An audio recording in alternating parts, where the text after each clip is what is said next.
दोस्तों, time machine अभी तक नहीं बन सकी, लेकिन साइंटिस्टों ने इसे नकारा भी नहीं। क्या अतीत या भविष्य में जाना संभव हो सकता है? क्या है टाइम ट्रैवल की थ्योरी, जिसे विज्ञान ने पूरी तरह से नहीं नकारा?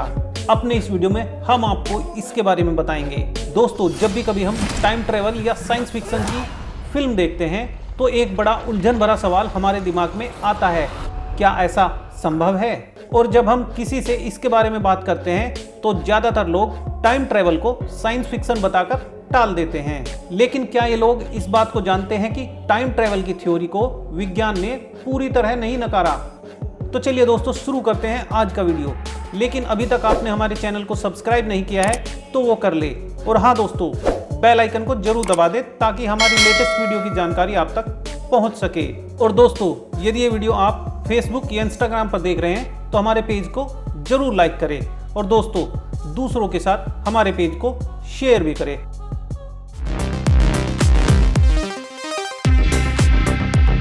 दोस्तों, लीला रेड्डी भारतीय मूल की न्यूरो साइंटिस्ट है, जिन्होंने French national centre for scientific research में इंसान के दिमाग में मौजूद टाइम सेल को अलग करने में सफलता पाई है। इस रिसर्च के मुताबिक टाइम सेल्स दिमाग में मौजूद वे कोशिकाएं हैं जो समय का हिसाब रखती हैं। इन्हीं की मदद से इंसान बीते वक्त में हुई घटनाओं को सिलसिलेवार तरीके से याद कर पाता है।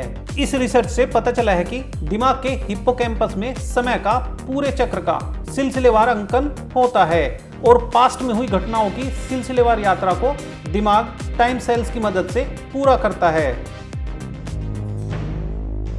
विज्ञान में शुरुआती रिसर्च के आधार पर सिद्धांत नहीं बनते, जबकि नई समझ ये कहती है कि टाइम सेल्स की मदद से दिमाग समय यात्रा करता है। ये दिलचस्प है कि इंसान के इसी दिमाग ने समय यात्रा की पेचीदा अवधारणा को भी रचा है। टाइम ट्रैवल से आम आदमी का परिचय अक्सर साई-फाई फिल्मों के माध्यम से होता है। इस विषय पर कई शानदार फिल्में बनी हैं, जिनके कैरेक्टर टाइम मशीन के जरिए पास्ट और फ्यूचर का सफर करते हैं। बात फिल्मों की हो या विज्ञान की, लेकिन सवाल यही है कि क्या समय यात्रा संभव है? अगर हाँ, तो गुजरते वक्त में जाकर मौजूदा वक्त की किसी होनी को रोका जाना मुमकिन है? क्या ये संभव है, या फिर टाइम मशीन की थ्योरी को हॉलीवुड ने जानबूझकर डॉलर छापने की टकसाल बना दिया है? क्या दुनिया के सामने एक ऐसा झूठ रचा जिसका सच होना संभव नहीं? चलिए दोस्तों, अब बात करते हैं, क्या टाइम ट्रैवल संभव है? टाइम ट्रैवल यानी समय यात्रा का जिक्र सबसे पहले 1895 में प्रकाशित हुए द टाइम मशीन उपन्यास में मिलता है। इसे विज्ञान गल्प के जनक माने जाने वाले लोकप्रिय विज्ञान लेखक H.G. वेल्स ने लिखा था, लेकिन ये एक कोरी कल्पना पर आधारित नहीं था। लिटरेचर और फिल्मों की रचना संसार में टाइम ट्रैवल की अवधारणा कुछ वैज्ञानिक सिद्धांतों के आधार पर रची गई। ये सिद्धांत तब दुनिया के सामने आए जब विलक्षण प्रतिभा के धनी वैज्ञानिक अल्बर्ट आइंस्टीन ने दुनिया के बारे में सोच बदलने वाली थ्योरी ऑफ रिलेटिविटी यानी सापेक्षता के सिद्धांत को प्रस्तुत किया। टाइम ट्रैवल की कल्पना को रिलेटिविटी के सिद्धांतों को समझे बिना समझना मुमकिन नहीं। इस सिद्धांत के आने से पहले ये माना जाता था कि समय सबके लिए एक समान, स्थिर या निरपेक्ष है, यानी कोई दो लोग दुनिया के किसी भी दो कोने पर हो, दोनों के लिए एक ही समय होगा। इस सोच की वजह से ही समय को सार्वभौम माना जाता था।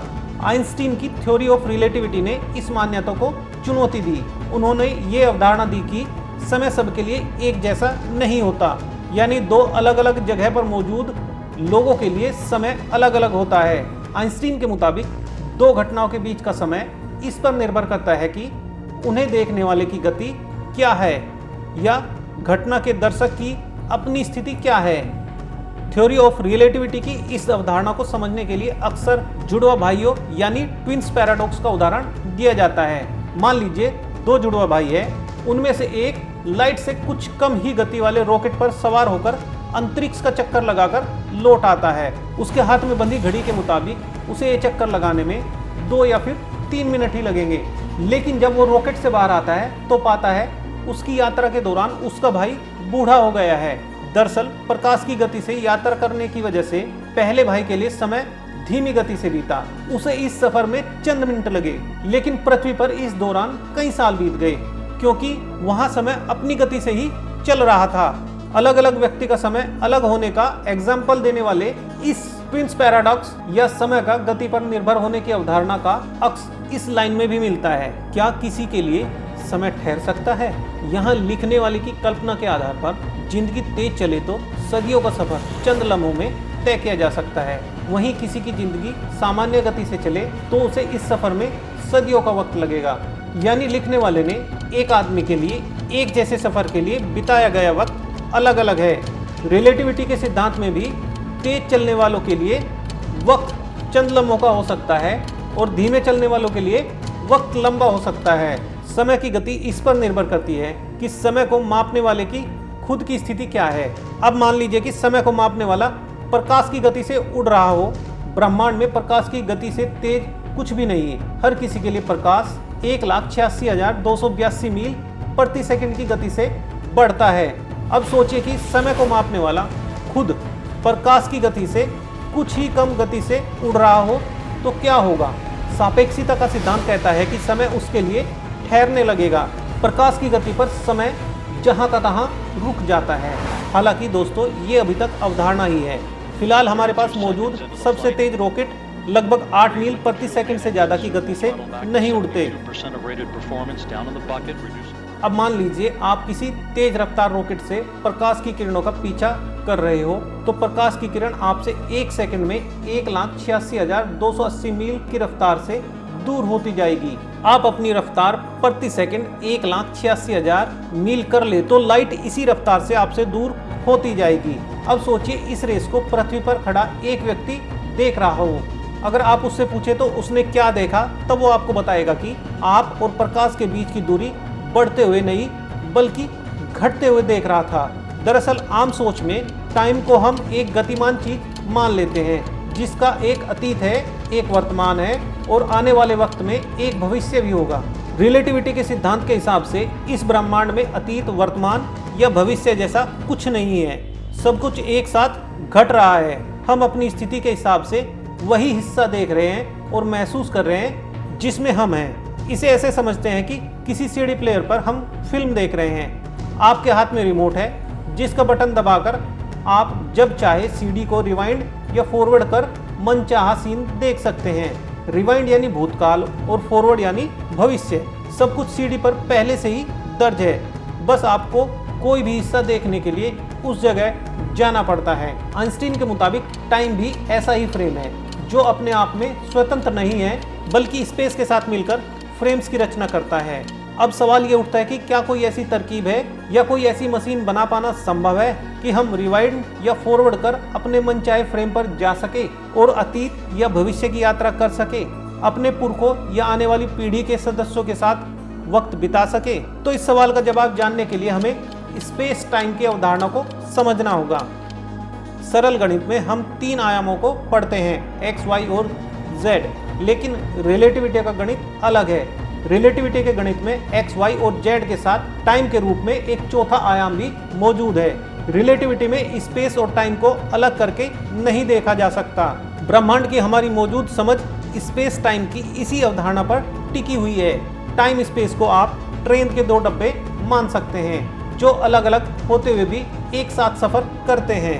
सरल गणित में स्पेस एक चादर की तरह फैला विस्तार है, लेकिन आइंस्टीन की थ्योरी ऑफ रिलेटिविटी में स्पेस टाइम फैला हुआ विस्तार न होकर मुड़ा हुआ या कर्व्ड है। इसे ऐसे समझिए कि चादर अगर टिन जैसी किसी धातु की हो तो उसे चिमटे की तरह मोड़ा जा सकता है, जिसमें चिमटे की दोनों बाह एक दूसरे से पैरेलल यानी समानांतर सी प्रतीत होगी। दरअसल ये मुड़ा होना या वक्रता की स्पेस टाइम की ज्योमेट्री है। इस वक्रता को ही न्यूटन ने ग्रेविटी यानी गुरुत्वाकर्षण का नाम दिया। आइंस्टीन के मुड़े हुए स्पेस टाइम में 2 पैरेलल लाइंस एक दूसरे के करीब आने लगती हैं। ऐसी स्थिति में स्पेस टाइम के मुड़े हुए चिमटे के हाथों पर मौजूद 2 बिंदुओं के बीच एक शॉर्टकट की रचना की जा सकती है। यानी चिमटे की बाह पर मौजूद एक बिंदु को मान लीजिए ये बिंदु अतीत है, दूसरी बाह पर दूसरा बिंदु है उसे मान लीजिए ये भविष्य है। दोनों के बीच में खाली जगह में एक सुरंग जैसी एक रचना से शॉर्टकट रास्ता बन जाता है। इस सुरंग के जरिए चिमटे की दोनों बाह पर मौजूद बिंदुओं के बीच की यात्रा करना संभव है। सुरंग जैसी रचना को रिलेटिविटी में वार्म होल का नाम दिया गया है। इसे आइंस्टीन रोजन ब्रिज भी कहा जाता है। वार्म होल से अलग अलग बाह पर मौजूद दो बिंदुओं के बीच यात्रा करना संभव है। इन्हें हम भविष्य या अतीत मान सकते हैं। जाहिर है वार्म होल के जरिए टाइम ट्रेवल मुमकिन है, लेकिन ये सिर्फ एक सिद्धांत है जो भौतिक रूप में आसान नहीं। इस पूरी रचना से ये साफ होता है कि कोई वैक्यूम या निर्वात में 1,86,282 मील प्रति सेकंड की गति से ज़्यादा तेज चले तो वो वक्त से आगे निकल सकता है, यानी भविष्य का रास्ता पकड़ सकता है। हालांकि आइंस्टीन के समीकरण के मुताबिक प्रकाश की रफ्तार से चलने वाली चीज का द्रव्यमान अनंत होगा, लेकिन उसकी लंबाई शून्य होगी। भौतिक रूप में ये असंभव है, लेकिन कुछ वैज्ञानिकों ने आइंस्टीन के समीकरण को विस्तार दिया है और कुछ हालात में इस संभावना के सच होने की परिकल्पना भी की है। टाइम ट्रेवल की दूसरी संभावना वार्म होल के जरिए है। नासा के मुताबिक स्पेस टाइम के विस्तार में सफर करना मुमकिन है, लेकिन यहाँ भी आइंस्टीन का समीकरण ये कहता है कि वार्म होल बहुत ही क्षणिक होगा, इतना सूक्ष्म होगा कि उसे बहुत सूक्ष्म कण ही यात्रा कर सकेंगे। यहाँ पर गौर करने वाली बात यह है कि वैज्ञानिकों ने अभी तक वार्म होल को नहीं देखा और आज तक ऐसी कोई तकनीक भी विकसित नहीं हो सकी जिससे वार्म होल की रचना की जा सके। चलिए दोस्तों, अब बात करते हैं क्या है डार्क एनर्जी, यानी टाइम मशीन बनाने का फॉर्मूला। वैज्ञानिकों का मानना है कि वार्म होल स्वयं ही ध्वस्त हो जाने वाला होगा, जिससे उसके अंदर मौजूद हर चीज पिस जाएगी। यानी अगर कोई कण वार्म होल के जरिए समय यात्रा कर रहा हो और ठीक उसी वक्त वार्म होल ध्वस्त हो जाए, तब उसके अंदर मौजूद कण भी उस ऊर्जा में पिस जाएगा। अगर भविष्य में होने वाली कोई टाइम मशीन वार्म होल के जरिए समय यात्रा का प्रयास करती है, तो इस मुश्किल का हल खोजना होगा। डार्क एनर्जी से इस समस्या का समाधान संभव है। डार्क एनर्जी पर 1990 में ध्यान तब गया जब खगोल शास्त्रियों ने इस उम्मीद के विपरीत ये पाया कि ब्रह्मांड तेज गति से बढ़ रहा है। वैज्ञानिकों ने तब इसे महसूस किया कि ब्रह्मांड में एक ऐसी रहस्यमयी शक्ति मौजूद है जिसकी वजह से चीजें एक दूसरे के पास होने के बजाय एक दूसरे से दूर होती जाती है। ये रहस्यमयी शक्ति गुरुत्वाकर्षण बल के विपरीत असर पैदा करती है। माना जाता है कि ब्रह्मांड में ये सर्वव्यापी शक्ति ही डार्क एनर्जी है। टाइम मशीन की रचना के संदर्भ में वैज्ञानिकों का मानना है कि इस डार्क एनर्जी का इस्तेमाल किया जा सकता है। इसकी मदद से वार्म होल के मुंह को ज़्यादा देर तक खोला जा सकता है, जिससे उसके भीतर से गुजरकर कोई समय यात्रा संभव हो सके। ये करने के लिए नेगेटिव एनर्जी की आवश्यकता होगी, जिसे पाना आसान नहीं।